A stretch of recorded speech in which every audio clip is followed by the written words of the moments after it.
It's just the answer. Like, it's the answer for the shields. For sure. Okay, so you're looking for a mid lane. Gotf Catcha is such a given for Team Spirit. Maybe the next best option is the Badang, but the Gotf Catcha, I don't think that there should be some changes. And we also mentioned the Kimi. I guess the Valentina can work against this Farsa, but at the same time, you want to go for more damage here. I think I really feel like... but they need physical damage, actually, because they went Harith and Baksha. Mm-hmm. So that is actually not a good combo if you look at it that way. It might be... Yeah, like I said, the Kimi... The problem here is that they pick up Baksha with the Harith, which is usually not the combo. It's almost a Harry Potter lineup for Team Spirit. Yeah, a little magical lineup that they pretty much have, aside from the Lampu Lampu, of course. So that's going to be a big component to their physical damage. For RQ Hoshi, this last pick here, that'll go ahead and tell us what they put in the XP lane, unless for some reason this is an XP Esmeralda. So they have actually a couple options that they can go with. I think you just put it in the XP lane, or sorry, the gold lane if you want to. And then for XP, what is left open? Yeah, Uranus probably. Okay, so they're... Oh, they want to go for the Claude. They want to go so they are going to go. All right, Toy's going to go with Claude. You got the XP Dyron for the Esmeralda. Yeah. Radiant Armor and Athena Shield, or Radiant Armor and Oracle. You're gonna be fat. If you had like straightforward deaths, you would probably be afraid of the chill, which was literally what happened with Hiko. Yeah, I mean, we've all been there. I feel like, and once you get delayed on one of the traditional marksmen anyway, whether that's a Claude or a Harith here, you're focused on trying to catch back up and be that use to your team. So definitely able to go ahead and restart here. We're now in game 2 for this RQ Hoshi, like I said, with this lineup. It will be interesting too, because pressure-wise, like, their physical damage is good. Magic damage-wise too, early game. So even though we're saying Team Spirit needs to have a better early game to get things started off, if they kind of bite off too much, RQ Hoshi's damage profile is actually pretty good in the early game. Oof. Going Toy. 1v1. I'm not sure if this is going to pan out here for Hiko. Oh!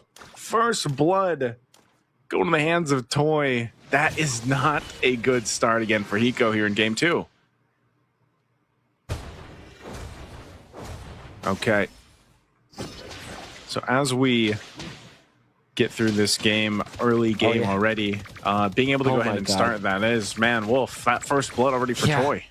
That was so bad. That's really, really bad, because we were already talking about how Team Spirit needs the early game to get going in for them, especially this Harith. And let's see if the Purify would have helped him in that situation, right? This probably wasn't... Oh my god, even Sawo's recall. I'm telling you, man, Idok's Cho. So weird. Oh, man. It's scary to deal with. This is looking bad for Team Spirit, dude. I think it's the Farsa that show that has the priority in the mid lane, but at the same time, Kimi and Gotf Catcha, they're not pushovers either. This is a very strong combo, but we'll see how they will deal with the turtle. Dealing with this turtle, it's quite low. Susagen will be able to secure it. Feathered Airstrike drop down. There's the kick from Idok. He does fall though, but it's going to be a trade. The roam for roam. Battle spells used up as well. Got the Revitalize out, and I think they're going to be happy with that. Again, objective secured for RQ Hoshi. That's already like 1,000 gold lead for, and so mainly because they just stopped some of the teleports from Sawo, and the fact that they also took out Hiko, which probably meant that he missed some of the minions and then a cart, which we know for sure that has more value nowadays. 40% extra gold from the cart, which, if you add all of that together, that will mean that there's 1,000 gold lead for RQ Hoshi. He's getting gapped here too, man. He's only level 3. That's right. That kind of this 1,000 gold lead from RQ Hoshi has more value to it because it's from the gold laner. I think Idok's going to get caught out here. He does use the kick. Oh, okay. Jikundo's. Oh, he's actually able to get away.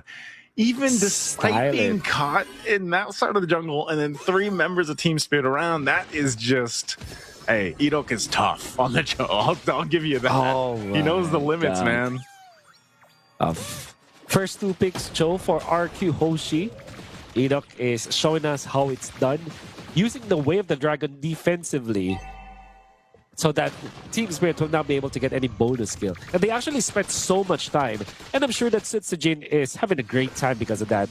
The space that Enoch was able to make for his team right now is so important, especially because RQ Hoshi, they're just getting good as time goes by. The fact that they're leading at 4 minutes in with this kind of composition against Team Spirit's weak mid-game and late-game composition, this is already looking good for the Indonesian team. Wolf, the level gaps between the jungle and the gold lane are quite intense. You know, again, Hiko just level 5, Toy's nearly level 7. He was maintaining that 2-level lead for a while, and again, the junglers, 3-level gap between the junglers right now. The fight for the second turtle breaking out. Sal's going to go for the charge, the unbreakable here on Rins. Turtle's going to be secured by Susujin again. Toy with that barrage, they keep him at bay. Tyrant trying to run, gets to the turret. He's going to be fine. No one dropping down just yet. Toy doesn't have that blazing to it, but he's got the shots coming through. One shot going to be in trouble as he falls to Toy. Now Kid Bomba on the run, and they're still trying to get away from this. I'm not sure if they're going to find more. Starting up this purple buff as well. They do take that. Oh, even Edok getting in front of the backshot. There will be a little bit of a chase here, but Rince is going to be able to get out Edok as well through the wall. And it's looking really, really easy for RQ Hoshi to get out of these team fights because of how well their advantage is. Yep. They're surviving for long enough, and also it's easier for them to disengage. Yeah, they can, and you know, at this point, this is where turrets start to fall. They're able to go ahead and get things on the map too, and if they can continue on, that's troubled territory to be in, man. RQ Hoshi just finding the wins where they can here.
Okay, everybody's falling down here. Again, a kick.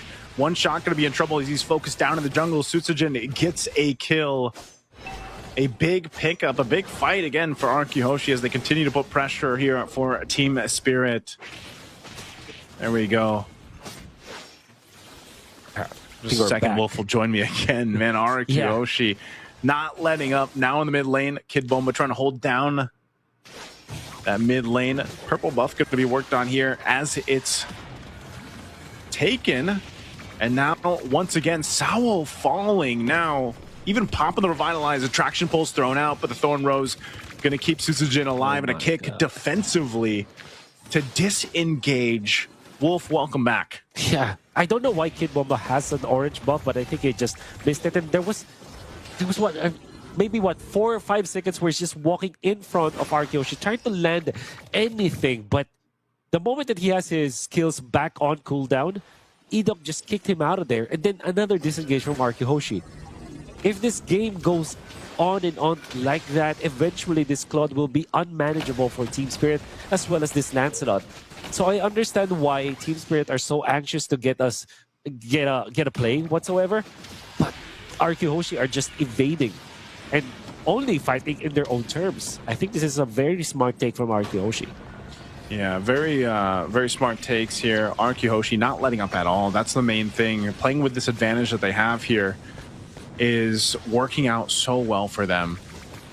And I'm thinking here, man, 5,000 behind what Team Spirit can do to get back themselves into this game. But unfortunately, with plays like this, again, the way of the Dragon setting things up, look how fast Kid Bomba gets taken low here. Just off of a kick. There's the feathered airstrike, zoning them out a little bit further. The Lord is up.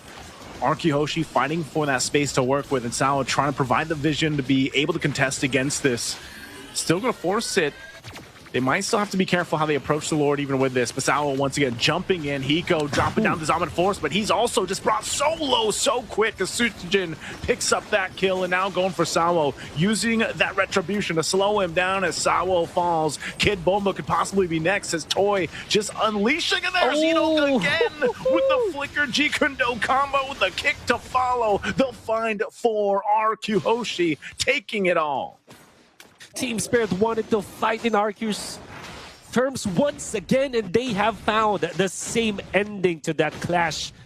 Went in for the initiation onto RQ Hoshi, only to find Sutsujin as well as Rins waiting on the wings. Of course, dealing enough damage. Edok is the icing on the cake. That beautiful flicker, Jeet Kune Do, the stomp to actually knock up 2 members of Team Spirit, and then Rins. Rins was not failing at all. On point with the follow feathered airstrike, and then that pickup afterwards, where there was an attempt for Team Spirit to get out, but Rins was just a sniper. Laser focused, laser on point against Team Spirit, and now that's a 7,000 gold lead that Team Spirit is not equipped to deal with. It will take an uphill climb for Team Spirit to get back to this game. Yeah, again, it's just a little bit of a tough situation to make work here, I feel like, in Team Spirit's situation, just because of the way things have gone. And there it is again, the kicks from Edok, able to lock down Sao. Sao gone in an instant, even as tanky as this is. Sunset lever to follow, and RQ Hoshi will continue to take what they want, even under the base turret. Shield's gonna pop here. Susujin checked by Hiko. He's gonna have to back off, but they still have the Lord marching up top. They wanted that shield, they got it. Tier 2 in the mid, nearly down here once this waves push in. So down 2 members for another 10 seconds. Team Spirit should still be able to defend this. The Lord charges on into the top turret. Kid Bomba taking a bit of damage, sitting at half health. He'll regen back up, but still all holy shields have been taken out. A feathered airstrike dropped down. Kid Bomba jumping in with the bravest fighter, trying to zone out what he can, and by the time that he can, he flickers. He's still going to be up though. So Team Spirit holding on to the base turrets. First pick, Lapu-Lapu, coupled up with the third pick, Harith, and the disrespect to not ban the Esmeralda. You can see how Kid Bomba is struggling. He, after a quick combo against RQ Hoshi, already is half HP just because of the passive abilities of this Esmeralda. Oof. Again, fighting for the base turret. Susujin able to take down the top one now. Dyron getting caught. He might go down to the shot from Hiko, able to pick him up, and now forcing the fight again. A blazing duet from Toy, able to set it all up here in the base, and a kick from Edok again. They're looking for the wipeout. It's always only Sao left alive, and RQ Hoshi knows it. With a wave pushing up top, it's only Sao. As a guardian as he is, he won't be able to 1v4. The waves are going to be pushing on in. A feathered airstrike dropped down, and again, Sao falls. That's a wipeout, and RQ Hoshi will take the series in a sweep. But did say that this was a very dicey draft for side of Team Spirit, and